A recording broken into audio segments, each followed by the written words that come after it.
একদিনও ভুল করে বলে না। ও চিন্তা করে আসল কথা বললে যদি চাকরি চলে যায়। কথা কন না কে? প্রয়োজনে পানের দোকানদারি করে খান, তারপরে কোরআনের হক কথা বলতে হবে। আমি বলবো না আপনি চরমোনাই দল করেন, জামাত ইসলাম করেন, হেফাজত করেন, এটা আমি বলবো না। রাজনীতি করেন, এটাও বলবো না। আপনি মুসলিম, একটা বক্তা, একটা খতিব, এই দেশে কোরআনের আইন দিয়ে চলুক, এটা বল আপনার জন্য ফরজ ফরজ ফরজ। আর এটা যদি বলতে না পারেন, আপনার খুতবা দেওয়ার কোনো যোগ্যতা নেই। আর যদি চালিয়ে যান, বেতন ঠিকই পাবেন। আল্লাহ বলতেছে মার হলো দুই প্রকার। জোরে বলেন কয় প্রকার? তুমি যদি সমাজে হক কথা বলো, এই জমিনে যারা তোমাকে দেখতে পারে না তোমাকে ধরে মারবে, কিন্তু সেই ভয়ে যদি কোরআনের হক কথা বলা বাদ দাও, কবরে যাওয়ার সাথে সাথে আল্লাহ আগুনের কাছে দিয়ে তোমাদের জিহ্বা কাটবে। এখন আমরা কি দুনিয়াকে ভয় করবো না আখিরাতকে? আরো জোরে বলেন। সুতরাং আখিরাতের পক্ষে থাকলে আমাদের কোরআনের পক্ষে থাকতেই হবে ইনশাআল্লাহ। আলোচনা কি শুরু করা যায়? 12টা বাজতে 2 মিনিট আছে, 2 মিনিট চালাবো। সবাই আমার সঙ্গে পড়েন আউযু বিল্লাহি মিনাশ। আপনাদের বগুড়া জেলা এটা বললে কি গুনাহ হয়? হ্যাঁ, সেই ভাবি তো মনে হচ্ছে আপনাদের। আউযু বিল্লাহ যেভাবে বললেন মনে হচ্ছে যে আপনারা ওই হরফে হরফের 10টা করে গুনাহ আল্লাহ লিখে দেবে। জোরে বলেন গুনাহ না সওয়াব? আল্লাহ রাসূল বলেছেন আরবি হরফকে অতিলাত করলে প্রত্যেকটা হরফে আল্লাহ তাআলা 10টা করে নেকি দিয়ে দেয়। আমরা সেই সওয়াবটা চাই কি চাই না? জবান খুলে বলেন বিসমিল্লাহির রহমানির রহিম। কোরআন তেলাওয়াত হলে ডাকবো কাকে? রাসূল বলেছেন যারা জীবিত অবস্থা আল্লাহর নামে তাকবীর বেশি দেবে, ওদের হাড়ের সমস্ত ব্যারাম আল্লাহ তাআলা ভালো করে দেবে। চিৎকার করে বলেন তো দেখি আল্লাহু আকবার।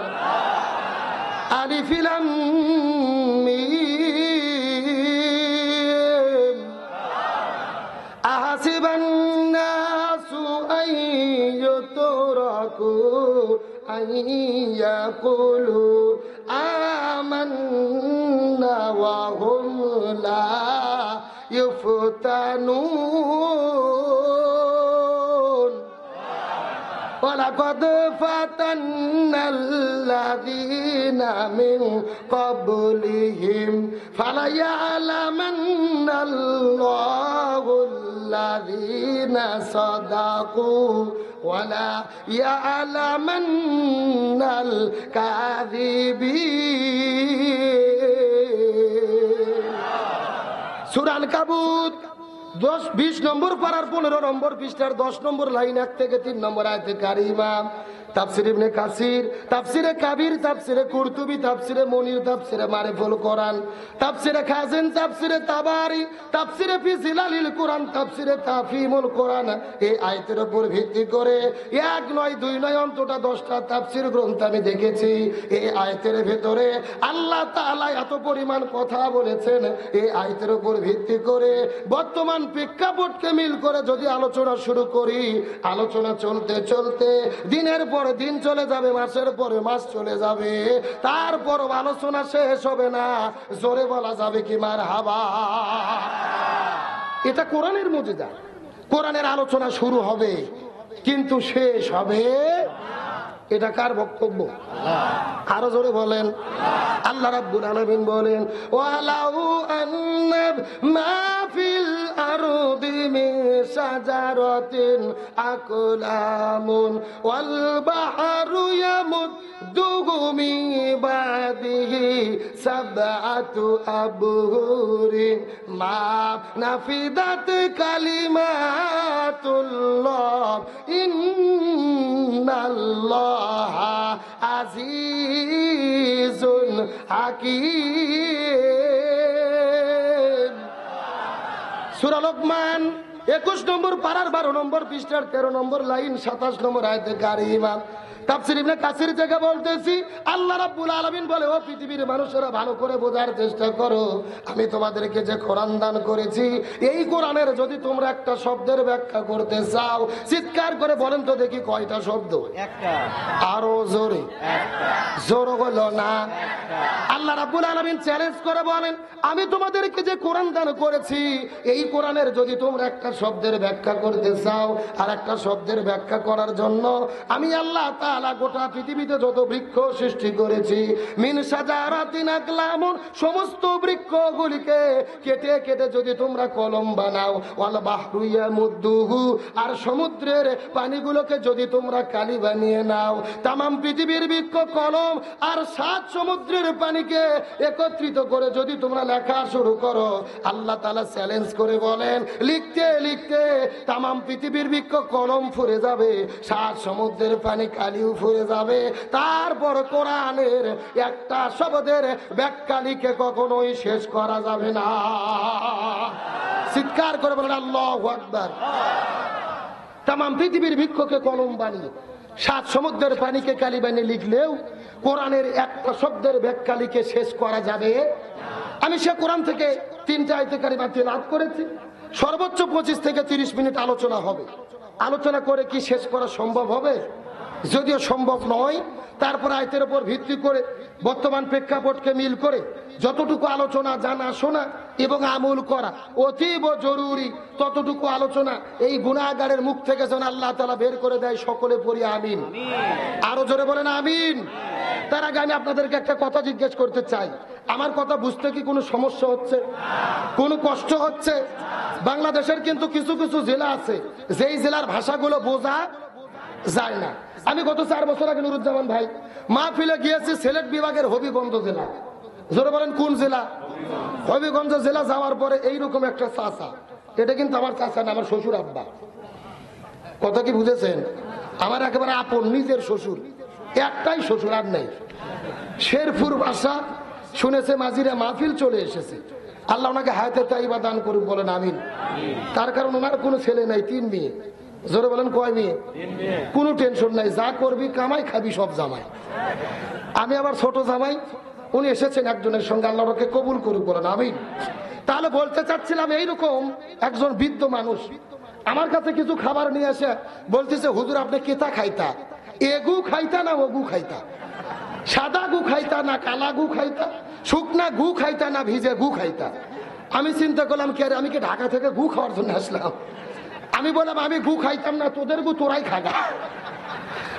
তখন শিক্ষিত একটা ছেলে এসে বলতেছে, হুজুর আপনি তো বোঝেননি, আমাদের এখানে তো গু মানে গু না, গু মানে হলো এইটা। আমার কাছে 2 ধরনের মিষ্টি নিয়ে এসেছে, একটা হলো সাদা মিষ্টি আর একটা হলো কালো মিষ্টি। আপনারা কি মিষ্টি চেনেন? এ গোল্লা চেনেন না? গোল্লা একটা হলো সাদা গোল্লা আর একটা হলো কালো গোল্লা। এদের বলা দরকার ছিল, হুজুর আপনি এটা খাবেন না ওটা খাবেন, সাদাটা খাবেন না কালোটা খাবেন, শুকনাটা খাবেন না ভিজেটা খাবেন। তা না বলে আমাকে বলতেছে, হুজুর আপনি এ গু খাইতা না ও গু খাইতা? সাদা গু খাইতা না কালা গু খাইতা? শুকনা গু খাইতা না ভিজে গু খাইতা? বোঝার কি কোনো বুদ্ধি আছে ভাই? তো আমি যে কথা বলতেছি আপনাদের বুঝতে খুব সমস্যা হচ্ছে? কোনো কষ্ট হচ্ছে? আলোচনা কি চলবে? শেষ পর্যন্ত থাকবেন তো ইনশাল্লাহ? দেখি থাকবেন না কারা কারা, একটু হাত উঠান। এই হলো হুজুগে বাঙালি, যাই বলে আয় রে, তারই সাথে যাই রে, বোঝা শোনা নাই রে। এরকম হলে হবে না। একেবারে সত্য সত্য শেষ পর্যন্ত থেকে আখেরি মোনাজাত করে কারা কারা যেতে চান তারা তারা টান টান করে হাত উঠান। এই ভাই হাত উঠান, দিকে হাত উঠান। এই চাচা হাত উঠান। সবাই একটু গলা কাকার দাম তো দিকে হাত টান টান করে আরো টান করেন। হ্যাঁ, লিল্লাহে তাকবীর, আল কোরআনের আলো সব জায়গায় জালো, দুনিয়ার মুসলিম ইসলামের শত্রুরা, কোরআন আছে যেখানে, হাদিস আছে যেখানে, সুদ ঘুষ যেখানে, দুর্নীতি যেখানে, স্টার জলসা যেখানে, কোরআন আছে যেখানে, লিল্লাহে তাকবীর, আলহামদুলিল্লাহ বলেন। যাক, এতক্ষণে বোঝা গেল এলাকার মাহফিল একটা হচ্ছে, কতক্ষণ ঠিক কিনা? চলবে। আসেন সরাসরি কোরআনে ঢুকে পড়ি। আমরা যে সূরা থেকে আজকে আলোচনা শুনবো, এই সূরাটি হলো পবিত্র কোরআনুল কারীমের 29তম সূরা। আমার প্রিয় বন্ধুগণ, মুসলমান ভাইরা গভীর মনোযোগ দিয়ে বোঝার চেষ্টা করবেন। যেই জায়গার মধ্যে যুদ্ধ চলতেছে, এই যুদ্ধটা কিন্তু সাধারণ কোনো যুদ্ধ নয়। এই যুদ্ধটা হলো ধর্মীয় কারণে। তার প্রধান কারণ হলো মুসলমানদের প্রথম কেবলা, যার নাম হলো মসজিদে আকসা। কথা বলেন না কেন? এ মুসলমান, আপনাদেরকে ইতিহাস জানতে হবে, ইতিহাস ভুলে গেলে হবে না।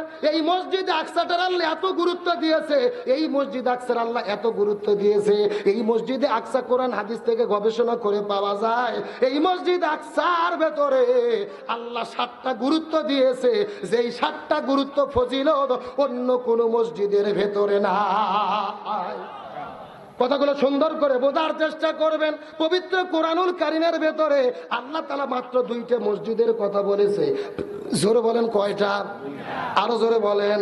1 নম্বর হলো মসজিদে হারাম কাবা ঘর, আর 2 নম্বর হলো মসজিদে আকসা। সুবহানাল্লাহ কোন? আমার নবীজি ওই মিরাজের রজনীতে আল্লাহর কোরআন বলেছে, সুবহানাল্লাযী আসরা বিআবদিহি লাইলাম মিনাল মসজিদিল হারামি ইলাল মসজিদিল আকসা।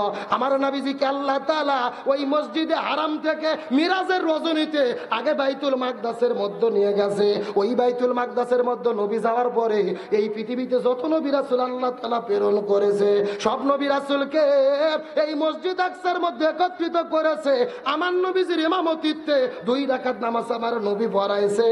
সমস্ত নবী রাসূল আমার নবীজির পিছে মুসল্লি সেজে নামাজ আদায় করেছে। তার মানে কি বোঝা গেল? সব নবীর চাইতে কাদের নবীর দাম বেশি? আরো জোরে বলেন। কথাগুলো সুন্দর করে বোঝার চেষ্টা করবেন। এই মসজিদ আকসার এত গুরুত্ব কেন? আমার নবীজি মসজিদের মধ্যে সালাত আদায় করাইছে। এখানেই শেষ নয়, এই মসজিদ আকসার চতুর্পাশে অন্তত 1 নয় 2 নয় 70,000 নবী রাসূল আল্লাহ তাআলা প্রেরণ করে দিয়েছে। আরেকটু জোরে বলেন। 70,000 নবী রাসূলের ভেতরে এই মসজিদ আকসার চতুর্পাশে 1 নয় 2 নয় অন্তত 25,000 নবী রাসূলের কবর অবস্থিত। রাসূল বলেছেন হাদিস শরীফের ভেতরে, সফর করার উদ্দেশ্যে মাত্র 3টে মসজিদে সফর করতে যাওয়া যায়। 3 মসজিদ ব্যতীত কোনো মসজিদে সফর করা যায় না। 1 নম্বর হলো কাবা ঘর, আর 2 নম্বর হলো মসজিদে নববী, আর 3 নম্বর হলেন বাইতুল মুকাদ্দাস, যার নাম মসজিদে আকসা। হাদিস শরীফের মধ্যে বহু বর্ণনা পাওয়া যায়, কাবা ঘরের ভেতরে যদি কেউ 1 রাকাত নামাজ পড়ে, আল্লাহ 1 লক্ষ রাকাতের সওয়াব দান করে। যদি মসজিদুন নববীর মধ্যে 1 রাকাত নামাজ পড়ে, আল্লাহ 50,000 রাকাতের সওয়াব দান করে। আর বাইতুল মুকাদ্দাসের ভেতরে যদি কেউ 1 রাকাত নামাজ পড়ে, আল্লাহ তার আমল নামার ভেতরে 500 রাকাত নামাজের সওয়াব দান করে দেয়। তাহলে কি বোঝা যাচ্ছে? মসজিদ আকসার গুরুত্ব কম না বেশি? সবচাইতে বেশি গুরুত্ব হলো হাদিসের মধ্যে এসেছে। হযরত মাইমুনা রাদিয়াল্লাহু তাআলা একটা হাদিস বর্ণনা করে বলেন, কিয়ামতের ময়দানে আল্লাহ যখন হাসর সংগঠন করবে, কিয়ামতের ময়দানে গোটা পৃথিবী যখন হাসর সংগঠিত হবে, এই হাসরের ময়দানের ভেতরে এই মসজিদে আকসাকে কেন্দ্র করে আল্লাহ তাআলা হাসরের ময়দান বানায়া দেবে। এই মসজিদ আকসাকে কেন্দ্র করে হাসরের মাঠ প্রতিষ্ঠিত হবে। এই মসজিদ আকসার কেন্দ্র করে আল্লাহ তাআলা হাসরের মাঠ সম্পূর্ণ করে দেবেন।